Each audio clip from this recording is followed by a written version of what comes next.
Hey guys, today I'm bringing you another easy tutorial in Matplotlib, and today we're going to tackle how to change the background color of our image of our plot. Okay, so first of all, as always, we're going to import Matplotlib library as PLT, and I just created some random data just to show you with an example, and this is what we have in our case. So we have a plot with a white background, and what we would like to do is to change this background color to whatever color we like.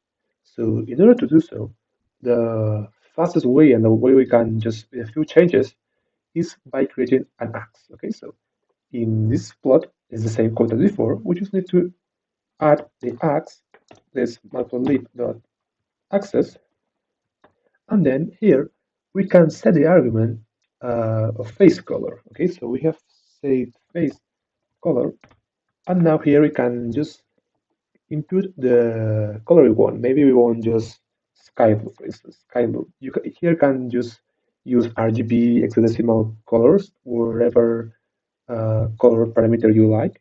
But I just really like just using these known colors.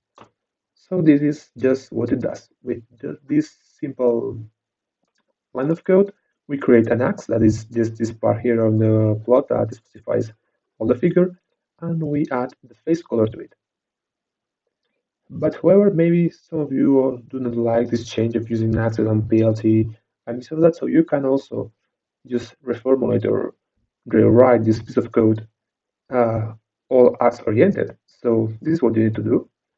You just need to create the axe for the color, and then you just apply the scatter plot, apply the X label, the Y label, the title with this command set X label, set Y label, set title instead of the usual thing here we're going to do with PLT.